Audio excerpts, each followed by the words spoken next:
नमस्कार।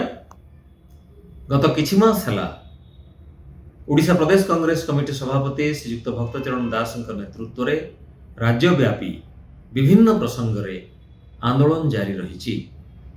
धान किणारे होइतिबा व्यापक अव्यवस्था को नहीं, विशेषकर मंडी रे जो प्रकार चरम अव्यवस्था होइछि एवं 150 क्विंटाल रु अधिक जदि विक्रय हुए ताहले इनपुट सब्सिडी को जो राज्य सरकार बंद कर देइचंती, एई सबु प्रसंग रे विशाल चाषी समावेश मान मध्य कांग्रेस तरफ करा जाइछि। ठीक सेमिति बिजुली को नहीं सरकार ओईआरसी एवं टाटा पावर रो जो मनमानी चली ता विरोध रे मध्य कांग्रेस तरफ आंदोलन जारी रही। प्रदूषण सर्टिफिकेट को नहीं, जानवाहन को नहीं जो प्रकार तंड गड़ुचंती राज्यवासी ता विरोध में मध्य कांग्रेस स्वर उत्तोलन करिछि।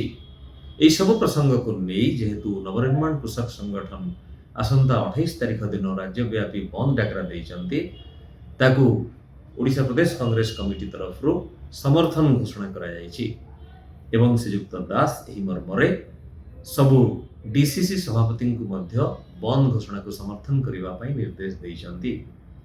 आजिर एई प्रेस विवृत्ति रे आमे समस्त कांग्रेस कर्मी एवं नेता को यह कार्य रे समर्थन करने बंद डाकरा को समर्थन करने निवेदन करुछु।